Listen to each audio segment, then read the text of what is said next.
Hi, I'm Matt, and in this episode we are going to be going through flight modes with iNav. Now it's worth pointing out these are the flight modes which I use, and we will be taking a brief look at the flight modes which are currently available with iNav. Now I also know that there is a nav cruise option coming out in version 1.8 because I put a feature request in a couple of days back, and apparently it's been earmarked for version 1.8. So we will be taking a look at the iNav wiki so you can find out more information about the different flight modes. But crucially, I'll be showing you how I set mine up with iNav. So first things first, let's go. You'll see that I've got the iNav configurator open. So I'm going to click on connect. And fantastic. Now the first bit which I want to show you, because this is kind of important because this kind of dictates how the modes tab works. So I've got my transmitter next to me. I'm using a GLONASS. It doesn't matter what setup you're actually using. So you'll notice that all the sticks are working as per normal. That's happy days. Now what I've got on the back of my GLONASS, the SF switch. Engines armed. And you'll have to excuse me, I've got some voices set up on this one. Engine off. I've got a two-way switch. I've got another three-way switch, which is SE in the top left-hand corner, and that's race mode. Set up is auxiliary 2, and you'll see that. So and the auxiliary 3 is SG on my transmitter, and you'll see. Hold active. So you see when I click in the switches. Return to launch. Haha. Okay. Off. So those are the three switches which I am using. Auxiliary 1, which is my ARM switch. Auxiliary 2, which is SE on my GLONASS. And SG, which is my auxiliary 3. And both those top two switches are three-way switches. Okay, so I've set those up on my mixer. Obviously, if you're not using a GLONASS, you'll need to consult your manual because I haven't got a clue on anything other than a GLONASS, to be honest. So basically, one two-way switch and two three-way switches. Okay, so let's put the transmitter down for a moment. So keep that in the back of your mind. If we then go to the modes tab, now you may not have been in here before, and there's a collection of different modes. Now this is where, and I need to get the right window open for you. Oh, there we go. by magic, is that there are several different flight modes available with iNav. Now, what do the different flight modes do? That is a very good question. Now, I've been and put a link to the iNav wiki in the video description for you. I'm going to point out where you can find it just in case you need it in the future. So I've come across to iNav on GitHub, and I've clicked on the wiki tab at the top right hand side. Now scrolling down the right hand side, there is a section which says iNav flight mode. So I'm going to click on iNav flight modes, and you will now see that there are a collection of flight modes available to us. So we have angle, we have horizon, nav hold position, nav return to home. Now some of these will kind of make sense to you. Maybe if you've flown quads before and set up quads with say Betaflight or Clean Flight before. Now nav RTH, return to home, that kind of makes sense. It's nice and easy one. Nav WP, now that is waypoint mode, so that's for something at a much later date. And pass-through mode. Pass-through mode is potentially one of the most important modes which you need to know about. And the reason for that is that when you get round to mating your actual model, is that when you first throw or go to launch your model, is that it is pass-through mode which you should be using. Now that does differ from the documentation actually in the iNav wiki, and we'll get to that process later when it comes round to chucking your model for the first time. But the way which I do it is that I launch in pass-through mode, so you have full control of your model, get the model trimmed in, and then, and only then, try a stabilized mode like horizon, for example, because you need your model trimmed in.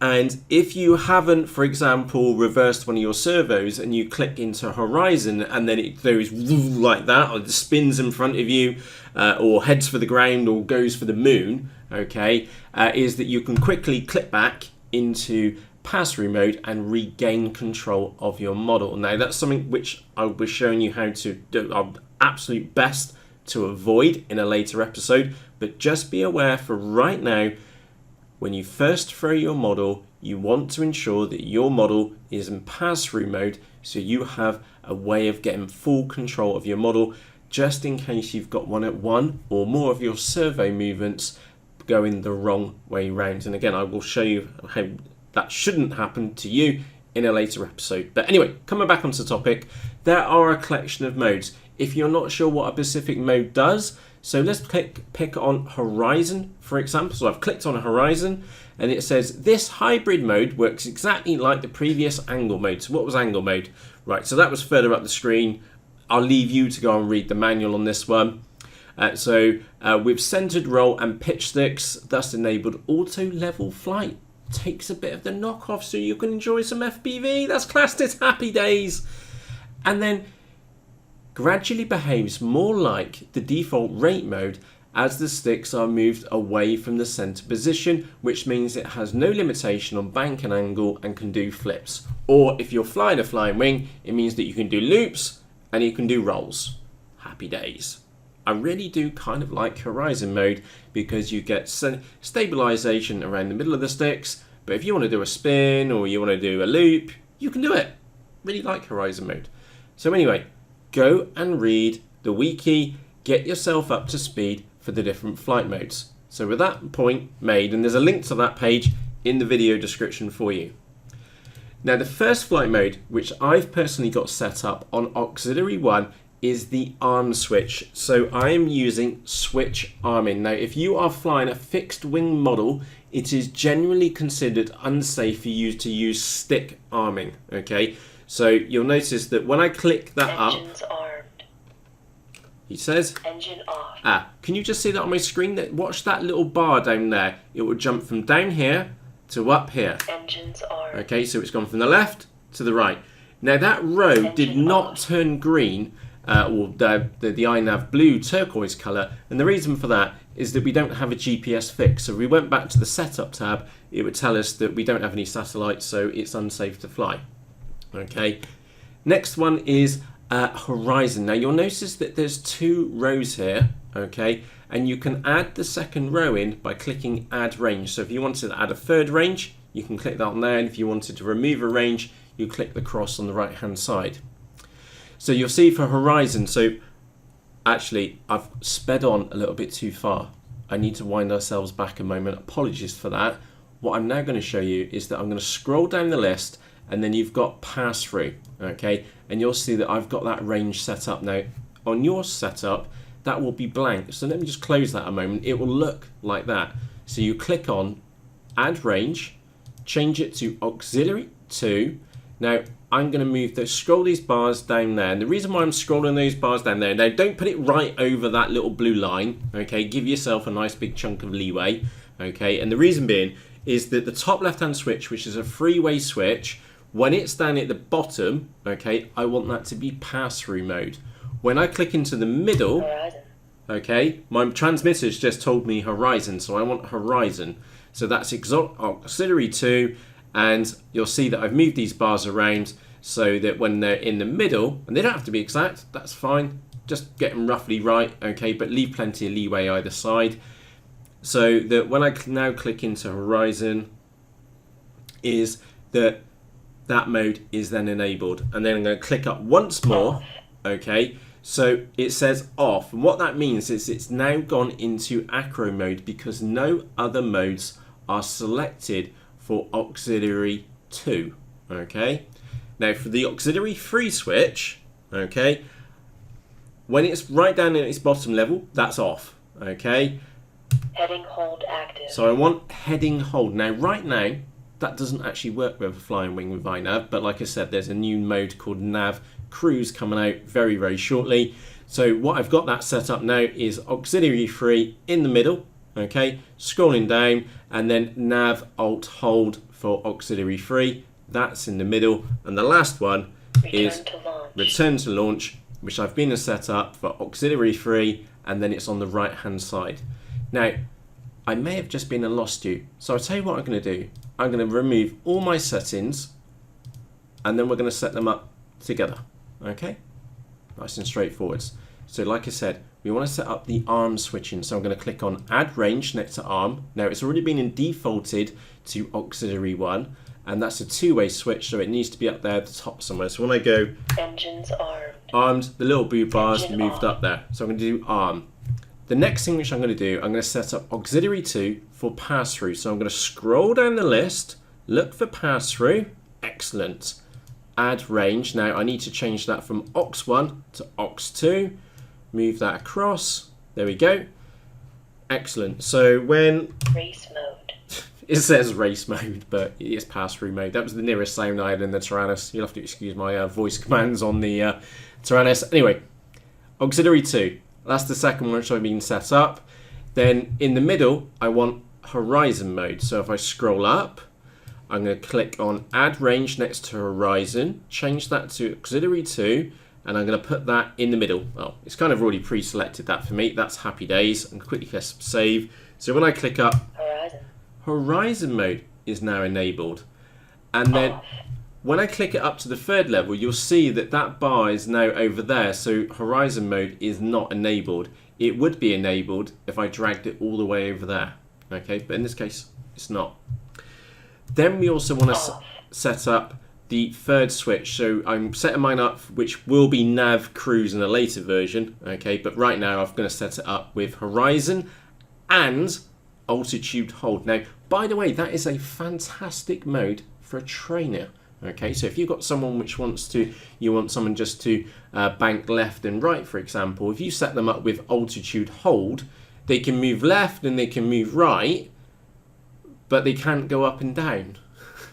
Perfect as a trainer mode. Anyway, if you want to know more about that mode, it's in the wiki. Okay, the link to the iNav wiki is in the video description for you, like we saw just a few moments ago. So anyway, we need a middle run, which was, I'm going to set up a secondary range. So that's auxiliary. So that's the third switch which I've got set up. And I want that in up the top end of the switch like that. And I also want altitude hold. So nav, alt, hold. Need to change that to aux3. And heading hold active. Oops, I've done that wrong. I need that in the middle. There we go. So you'll now see I've got horizon and nav, alt, hold, both selected for auxiliary 3. And the last setting which I'm after, return to launch. Return to launch. So I want return to launch. So I'm scrolling down, nav, RTH, click add range. Need to change that to auxiliary 3 and move that up to the top. There you go, from about 1800 and above, and press save. So I'm going to quickly recap those settings. Arm is auxiliary 1. It's on a switch arming mechanism. Your flight controller will only arm once all the conditions are met, aka they're all on the dashboard. You can, well, in fact, let's have a quick look. Setup. The model is leveled, which there is a setting to override that, which we've covered previously. And the details of these other options are all green ticks. Now, obviously, I've got a red cross on there because I do have the GPS on this model, but we're in my nuclear bunker and we won't get any GPS in here. That's why we can't arm that model. So let's go back down to the modes tab. Okay, so I've got arm, stick arming. That's what a switch means. That's what they mean by, sorry, switch arming, not stick arming. Okay, I've got horizon mode enabled. No, I've got pass-through enabled first on auxiliary 2. Race mode. Which is my race mode. Off. Let me move that down there a second. So that's race mode, so it's in pass-through. Horizon. When I click into the middle, I'll scroll up, and then I've got horizon mode. When I click that switch all the way to the top, Off. no other modes are selected, so that then means that we are in acro mode or rate mode. Okay, if you don't know what those modes are, consult the wiki. You'll find out what those are across in the documentation. And then on the other switch, when the switch is right back, it's going to stay in rate mode. Okay, click into the middle. Heading hold active. Heading hold active. So I am combining horizon and nav alt hold. So we've got auxiliary 3, center position, and then we've got nav alt hold also in the center position. Now it's not gone blue on the left hand side because the model is not armed, and again the old model can't arm because we don't have a GPS fix. And the last option, return to launch. return to launch, which was on auxiliary 3, and we've set that auxiliary free at the top of the range. Okay, now once you've been and changed your settings in here, down in the bottom right hand corner, press save.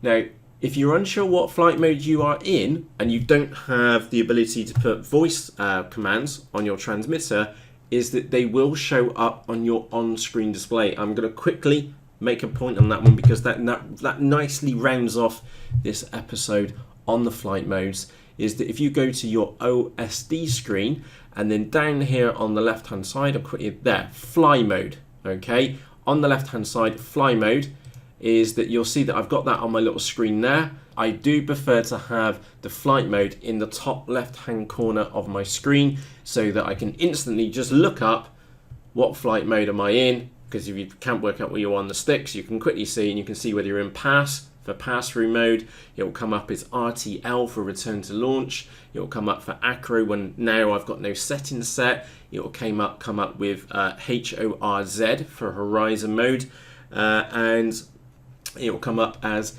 AH for altitude hold right now because it doesn't work for a flying wing in the top left hand corner. So if you have been and enabled that on your OSD, remember to press save in the bottom right hand corner.